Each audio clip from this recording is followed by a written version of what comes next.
Hello, my friends, and welcome. This is our series on the 21 qualities of an inclusive leader from my #1 best-selling book, Healing Leadership.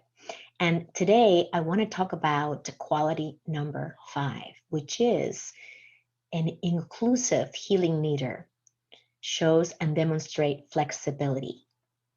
So flexibility on a personal level can mean that we have plans, like so many of us type A personalities, high achievers, high performers, high potential professionals possess.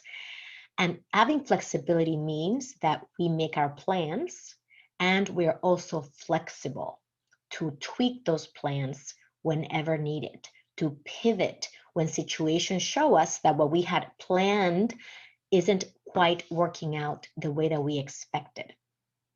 In our personal lives, flexibility looks like we make a plan to do something and then the weather changes, or the person who we're doing it with had a change of circumstances and we need to make other plans.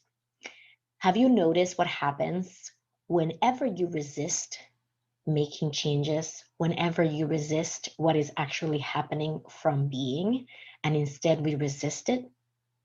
That is the opposite of flexibility.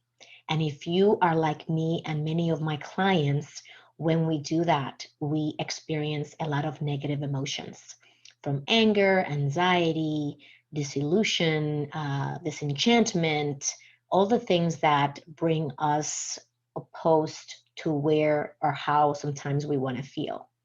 And so having the ability to be flexible as a leader is going to empower you personally to manage yourself much better and to show up in a positive disposition than if we are resisting the change and are inflexible.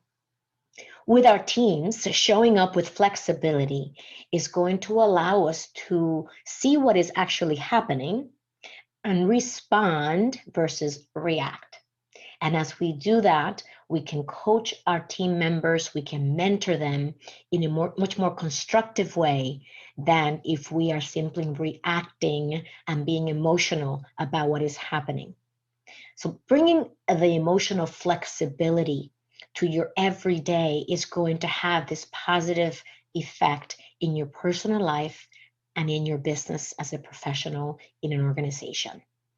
Tell me, how does this topic of being flexible resonate for you? Is this a topic that you struggle with, being flexible in your personal life? Do you feel threatened when things change and you were not expecting that change personally? And what happens when you show up as a leader in this state? Do you find yourself butting heads with other leaders in your organization or perhaps with team members who may be more adept to dealing with being flexible and with change? Take a note of that. Take a note of your answer, because, as one of my mentors says, how you do one thing is how you do everything. If you find yourself being inflexible in your personal life, most likely you're being inflexible in your business and in your professional life as well. These are topics that I hope are bringing you more insightfulness so that you can walk away thinking about, how am I dealing with these qualities that Ginny's bringing up from her book, Healing Leadership. And if you want to get your copy of my book, you can go to my website at healingleadership.com, where you can find the link to the ebook, which you can acquire directly from my website, or to the paperback if you're more of a traditional reader like I am. And so I hope that these videos are helping you gain more self-awareness and helping you create a compelling leadership vision of the qualities that you want to possess as an inclusive and healing leader. I'll talk to you soon.